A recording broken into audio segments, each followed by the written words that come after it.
저는 함경북도 청진에서 태어나고 자랐습니다. 청진은 바다가 보이는 항구 도시였는데 우리 집은 포항구역 송평동 언덕 위에 있었어요.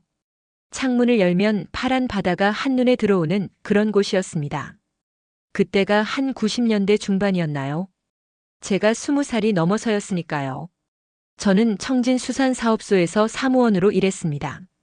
여러분도 아시다시피 그 시절 북에서는 직장이 배정되면 평생 그 직장을 다녔거든요.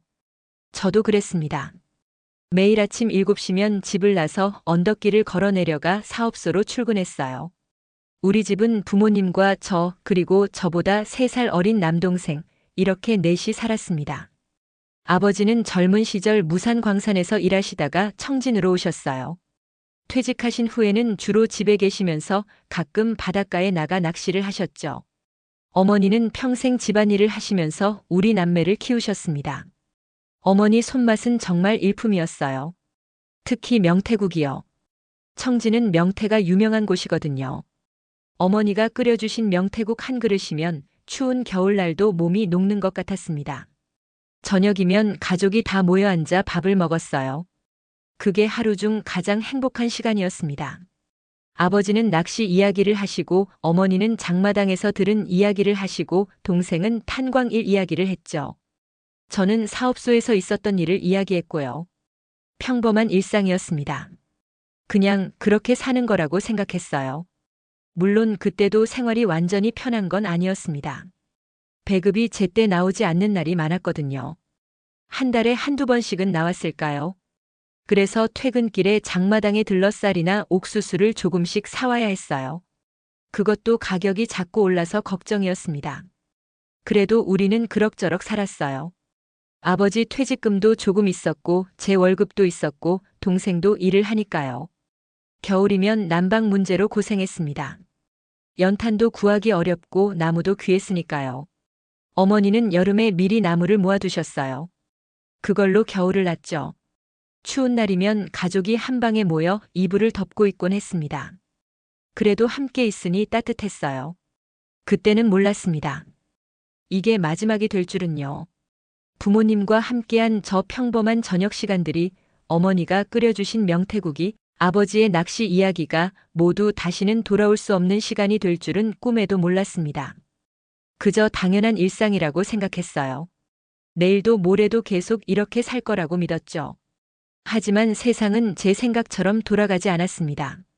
곧 우리 가족에게도 큰 어려움이 찾아왔으니까요. 그렇게 평범하게 살던 우리 가족에게도 어려운 시절이 찾아왔습니다. 90년대 후반, 그때를 북에서는 고난의 행군이라고 불렀어요. 여러분도 뉴스에서 들으셨을 겁니다. 북한에서 많은 사람들이 굶어 죽었다는 이야기 말이에요. 98년부터였나요? 배급이 완전히 끊겼습니다. 한 달에 한두 번 나오던 배급도 이제는 아예 나오질 않았어요. 사업소에 출근해도 일만 하고 월급은 제대로 받지 못했습니다. 받아도 돈으로 살 게 없었어요. 모두가 장마당에 의지해서 살았죠. 장마당 물가는 날마다 뛰었습니다. 쌀 1kg 값이 하루가 다르게 올랐어요. 어제 200원 하던 게 오늘은 300원이 되곤 했습니다. 옥수수라도 사려고 했는데 그것도 만만치 않았어요. 저는 집에 있던 물건들을 하나둘씩 내다 팔기 시작했습니다. 이불, 옷, 그릇까지요. 그렇게라도 해서 하루 한 끼라도 먹여야 했으니까요.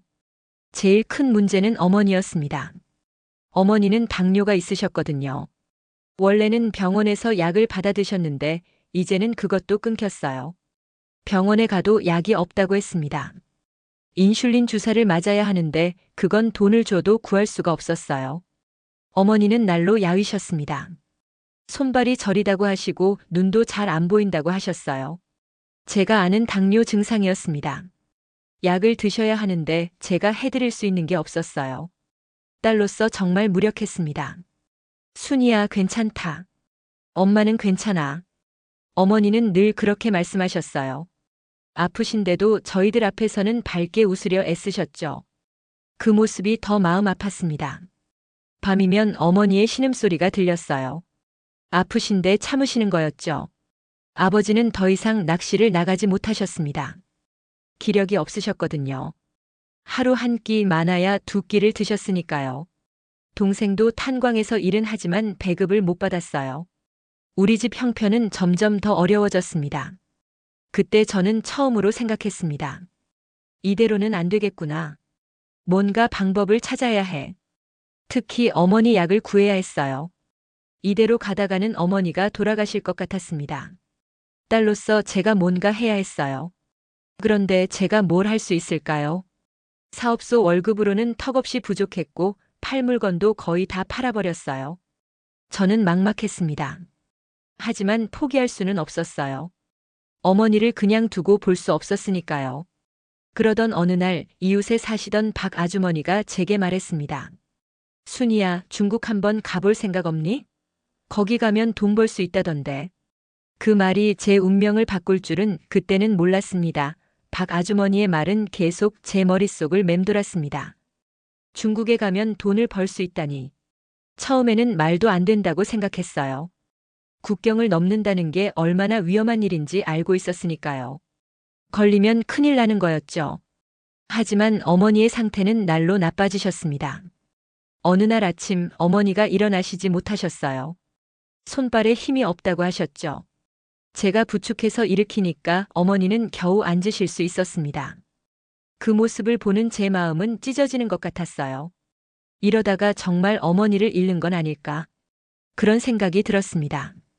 밤마다 잠을 이룰 수가 없었어요. 어머니 신음소리를 들으면서 저는 결심했습니다.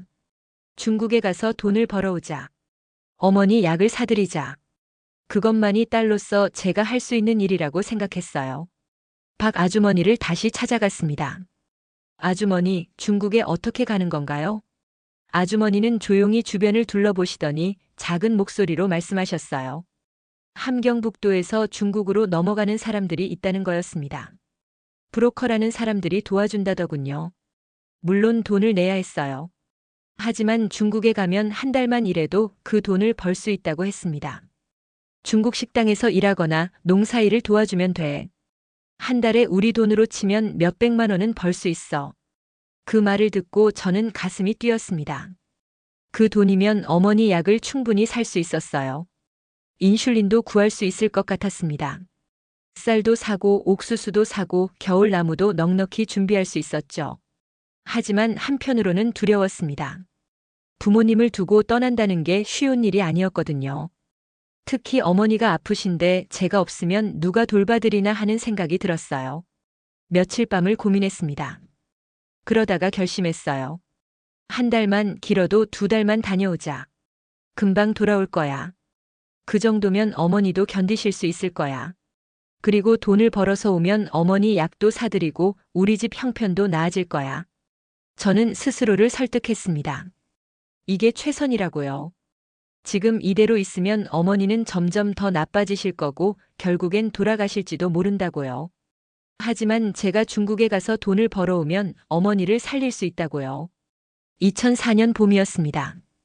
저는 박 아주머니에게 다시 연락했어요. 아주머니, 저 가겠습니다. 중국에 가겠어요. 아주머니는 제 손을 꼭 잡으셨습니다. 잘 생각했어, 순이야. 걱정 마. 금방 다녀올 수 있어. 거기서 돈만 벌어서 오면 돼. 그렇게 저는 중국행을 결심했습니다. 그때는 몰랐어요. 이게 제 인생에서 가장 큰 결정이 될 줄은요. 그리고 그 금방이라는 시간이 20년이 넘도록 돌아오지 못할 긴 세월이 될 줄은 꿈에도 몰랐습니다. 부모님께는 아직 말씀드릴 수 없었습니다. 걱정하실 게 뻔했으니까요. 저는 혼자서 준비를 시작했어요. 떠날 날이 다가오고 있었습니다. 2004년 5월 어느 날 드디어 떠나는 날이 왔습니다. 박 아주머니가 연락을 주셨어요. 내일 새벽에 떠나야 한다고요. 제 가슴은 두근거렸습니다. 두려움과 희망이 뒤섞인 기분이었어요. 부모님께는 차마 진실을 말씀드릴 수 없었습니다. 중국에 간다고 하면 절대 보내주지 않으실 게 뻔했으니까요. 그래서 저는 거짓말을 했어요. 어머니, 아버지, 제가 함흥에 사는 친구 결혼식에 다녀올게요. 사흘 정도면 돌아올 것 같아요. 어머니는 아픈 몸으로 일어나 앉으셨습니다. 그래, 잘 다녀와라. 조심해서 다녀오고. 그렇게 평범하게 말씀하셨어요. 어머니는 제가 거짓말을 하고 있다는 걸 전혀 모르셨죠. 저는 어머니 얼굴을 똑바로 볼 수가 없었습니다. 죄책감이 밀려왔거든요. 그날 저녁 저는 평소처럼 가족과 함께 저녁을 먹었습니다. 명태국이었어요. 어머니가 아픈 몸으로 끓여주신 국이었죠. 제가 좋아하는 음식이라고 일부러 준비하신 거였습니다. 한 숟가락 떠먹으면서 저는 눈물이 날 것 같았어요. 이게 마지막이 될지도 모른다는 생각이 들었으니까요. 잘 먹었습니다. 저는 평소처럼 인사를 했습니다. 어머니는 미소 지으셨어요. 아버지는 내일 일찍 떠나는 거니 일찍 자거라라고 말씀하셨죠. 동생은 누나 조심해서 다녀와라고 했고요. 그날 밤 저는 잠을 이룰 수가 없었습니다. 작은 보따리에 옷가지 몇 개를 챙기면서 계속 눈물이 났어요. 한 달만 다녀올 거야. 금방 돌아올 거야. 제 자신에게 그렇게 다짐했습니다. 새벽 4시쯤이었을까요? 저는 조용히 일어났습니다. 부모님 방문을 살짝 열었어요. 어둠 속에서 부모님이 주무시는 모습이 보였습니다. 아버지는 코를 골며 주무셨어요. 일평생 광산에서 일하시느라 고생하신 아버지. 이제는 나이 드셔서 기력도 없으신 아버지. 어머니는 아픈데도 편히 주무시지 못하고 뒤척이셨어요. 당뇨 때문에 손발이 저려서 잠을 설치시는 거였죠. 저는 방 안으로 살금살금 들어갔습니다. 부모님 얼굴을 하나하나 눈에 담았어요. 이 얼굴들을 다시 볼 수 있을까? 한 달 후에 돌아와서 볼 수 있을까? 어머니, 아버지. 제가 꼭 돌아올게요. 약 사가지고 올게요. 쌀도 사오고 좋은 것도 사올게요. 조금만 기다려주세요. 마음속으로만 말했습니다. 소리내어 말하면 깨실까봐요. 그리고 제가 울음을 터뜨릴 것 같아서요. 어머니 손을 살짝 만졌습니다. 얼음장처럼 차가웠어요. 당뇨 때문에 혈액순환이 안 되는 거였죠. 저는 그 손을 조용히 잡았다가 놓았습니다. 금방 돌아올게요, 어머니. 새벽 5시 저는 집을 나섰습니다. 뒤돌아보니 우리 집이 보였어요. 바닷가 언덕 위에 작은 집. 제가 태어나고 자란 집. 부모님이 계신 집. 그게 마지막이 될 줄은 몰랐습니다. 그 집을, 그 언덕을, 그 바다를 다시는 보지 못할 줄은요. 부모님을 20해가 넘도록 뵙지 못할 줄은요. 저는 무거운 발걸음으로 언덕길을 내려갔습니다. 박 아주머니가 약속한 장소로 향하면서요. 박 아주머니와 함께 기차를 타고 회령으로 향했습니다.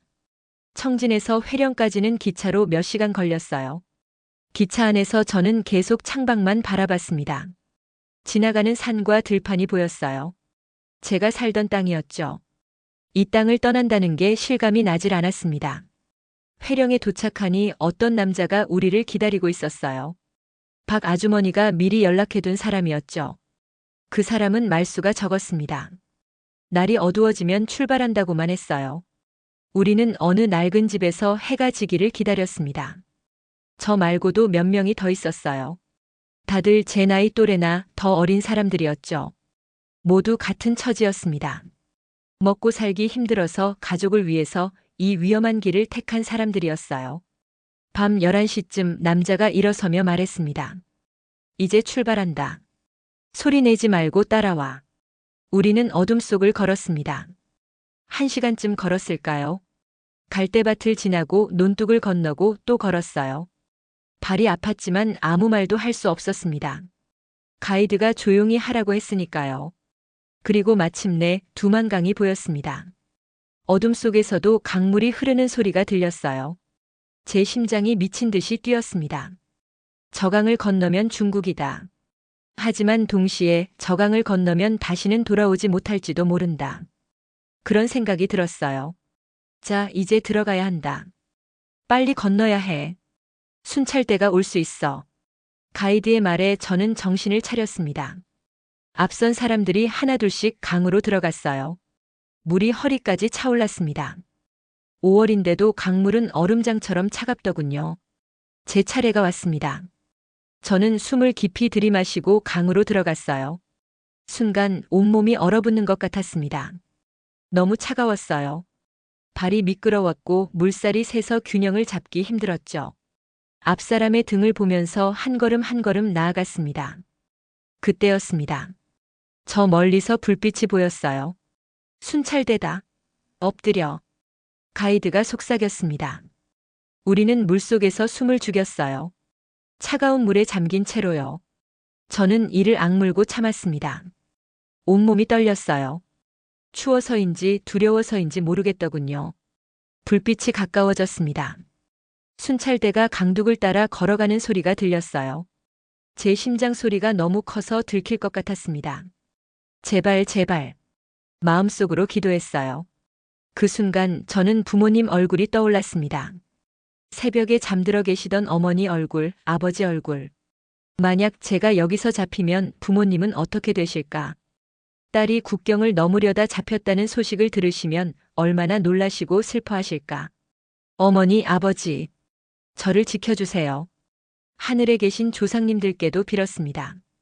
제발 무사히 건너가게 해달라고요. 몇 분이 흘렀을까요? 영원처럼 긴 시간이었습니다. 불빛이 점점 멀어졌어요. 순찰대가 지나간 거였죠. 됐다. 이제 빨리 가자. 우리는 다시 강을 건너기 시작했습니다. 온몸이 저려서 감각이 없었지만 계속 걸었어요. 살아야 했으니까요. 부모님께 돌아가야 했으니까요. 마침내 강 반대편 둑에 올랐습니다. 중국 땅이었어요. 저는 그 자리에 주저앉아 숨을 몰아쉬었습니다. 살았다. 살아서 건너왔다. 하지만 왜인지 기쁘지 않았습니다. 오히려 눈물이 났어요. 이 강을 건넜다는 것은 부모님과 더 멀어졌다는 뜻이었으니까요. 중국 땅에 발을 디뎠을 때 저는 자유를 얻었다고 생각했습니다. 이제 돈을 벌어서 한 달 후면 집으로 돌아갈 수 있을 거라고 믿었어요. 하지만 현실은 달랐습니다. 가이드는 우리를 어느 조선족 마을로 데려갔어요. 옌지 근처였던 것 같습니다. 거기서 한 조선족 아주머니 댁에 머물게 되었죠. 그 아주머니는 같은 조선 사람이라고 우리를 숨겨주셨어요. 여기서 신분증 없이 사는 건 쉽지 않아. 공안한테 걸리면 바로 북으로 보내죠. 조심해야 해. 아주머니의 말에 저는 깨달았습니다. 여기도 안전하지 않다는 것을요. 저는 떨떠름한 신세가 되어버린 거였습니다. 신분증도 없고 중국말도 서툴고 언제 잡힐지 모르는 처지였죠. 아주머니의 소개로 근처 식당에서 일하게 되었습니다. 설거지하고 청소하고 주방 일을 도왔어요. 아침 7시부터 밤 11시까지 일했습니다. 힘들었지만 돈을 벌 수 있다는 생각에 참았어요. 하지만 한 달이 지나고 두 달이 지나도 저는 집으로 돌아갈 수 없었습니다. 식당 주인이 월급을 제때 주지 않았거든요. 다음 달에 준다, 조금만 더 일하면 준다 그렇게 미루기만 했어요. 저는 약속한 돈을 받지 못했습니다. 게다가 공안 단속 소식이 자주 들려왔어요. 북한 사람들을 잡아서 북으로 보낸다는 거였죠. 저는 매일 조마조마했습니다. 식당에 손님이 들어올 때마다 공안이 아닐까 겁이 났어요. 어느 날 같은 처지의 북한 여자를 만났습니다. 그 언니는 중국에 온 지 3년이나 됐다고 했어요. 나도 처음엔 한 달만 있다 가려고 했어. 근데 잡히면 정치범 수용소 간다잖아. 가족들도 피해본대. 그래서 못 돌아가고 있어. 그 말을 듣는 순간 제 머릿속이 하얘졌습니다. 국경을 넘었다는 것만으로도 큰 죄였던 거예요. 만약 제가 돌아가다가 잡히면 부모님도 연좌제로 피해를 보실 거였습니다. 저는 망연자실했어요. 이제 돌아갈 수 없구나. 그 깨달음이 왔을 때 저는 무너졌습니다. 밤마다 울었어요. 부모님 얼굴이 계속 떠올랐거든요. 어머니는 약을 드시고 계실까? 아버지는 건강하실까? 제가 돌아오지 않으니까 얼마나 걱정하실까? 금방 돌아올게요라고 마음속으로 약속했었는데 그 약속을 지킬 수 없게 됐습니다. 딸로서 정말 죄스러웠어요. 1년, 2년이 흘렀습니다. 저는 식당 일도 하고 농사 일도 거들었어요. 중국말도 조금씩 늘었죠. 하지만 마음은 늘 북에 있었습니다. 고향 청진이 그리웠어요. 바닷가 언덕, 우리 집, 부모님 얼굴. 그러던 중에 한국 선교사님들을 만났습니다. 조선족 아주머니가 소개해 주셨어요. 선교사님들은 북한에서 온 사람들을 도와주고 계셨죠. 한국으로 가실 생각은 없으세요? 한국에 가면 탈북자들을 받아줍니다. 거기서 새로운 삶을 시작할 수 있어요. 선교사님의 말에 저는 희망을 품었습니다. 한국 같은 말을 쓰는 나라, 자유로운 나라. 거기 가면 정말 새로운 삶을 살 수 있을까? 저는 4년 동안 중국에서 떠돌았습니다. 불안하고 외롭고 힘든 시간이었어요. 하지만 그 시간이 있었기에 저는 한국행을 결심할 수 있었습니다. 2008년 봄 저는 한국으로 가는 여정을 시작했습니다. 2008년 봄 저는 선교사님들의 도움으로 한국행을 시작했습니다. 중국에서 바로 한국으로 갈 수는 없었어요. 중국 공안의 눈을 피해서 동남아시아를 거쳐 가야 했습니다. 선교사님들이 알려주신 길을 따라 남쪽으로 향했습니다. 기차를 타고 버스를 타고 또 걸었어요. 며칠을 이동했는지 모르겠더군요. 중국 남부 지역을 거쳐 라오스 국경 근처까지 왔습니다. 그 여정은 정말 힘들었습니다. 언제 잡힐지 모른다는 두려움이 늘 있었거든요. 밤에는 제대로 잠을 잘 수 없었어요. 조그만 소리에도 깜짝 놀라곤 했죠. 하지만 포기할 수 없었습니다. 한국에 가야 했으니까요. 라오스에 들어갔을 때 저는 다른 탈북자들을 만났습니다. 10명쯤 됐을까요? 모두 저와 같은 길을 가는 사람들이었어요. 우리는 함께 움직였습니다. 서로 의지하며 걸었죠. 다들 힘내세요. 조금만 더 가면 한국 대사관이 있어요. 브로커가 그렇게 말했습니다. 하지만 그 조금이 얼마나 먼 길인지 몰랐어요. 우리는 정글을 헤치고 산을 넘고 강을 건넜습니다. 먹을 것도 제대로 없었어요. 물만 마시며 걸은 날도 있었죠. 그러던 어느 날 큰 위기가 찾아왔습니다. 라오스 공안이 우리를 발견한 거예요. 우리는 뿔뿔이 흩어져 도망쳤습니다. 저도 정신없이 뛰었어요. 숨이 차고 다리가 후들거렸지만 멈출 수 없었습니다. 몇 시간을 숨어 있었을까요? 저는 풀숲에 엎드려 있었어요. 멀리서 공안들의 목소리가 들렸습니다. 이제 끝인가? 그런 생각이 들었어요. 여기까지 왔는데 이렇게 잡히는 건가? 그때 저는 부모님을 떠올렸습니다. 청진에 계실 부모님, 딸이 어디서 무엇을 하는지도 모르실 부모님, 혹시 돌아가셨을지도 모를 어머니, 아버지, 제가 꼭 살아서 한국에 갈게요. 그래서 여러분을 꼭 다시 뵐게요. 마음속으로 기도했습니다. 제발 살려달라고요. 다행히 공안들은 지나갔습니다. 저는 살았어요. 흩어진 일행들도 하나둘씩 다시 모였습니다. 우리는 다시 길을 떠났죠. 마침내 태국에 도착했습니다. 그리고 방콕에 있는 한국 대사관으로 향했어요. 대사관 직원분들이 우리를 맞아주셨습니다. 고생 많으셨습니다. 이제 안전합니다. 그 말을 들었을 때 저는 그 자리에서 주저앉아 울었습니다. 살았다. 정말 살았구나. 이제 한국에 갈 수 있구나. 대사관에서 며칠을 머물렀습니다.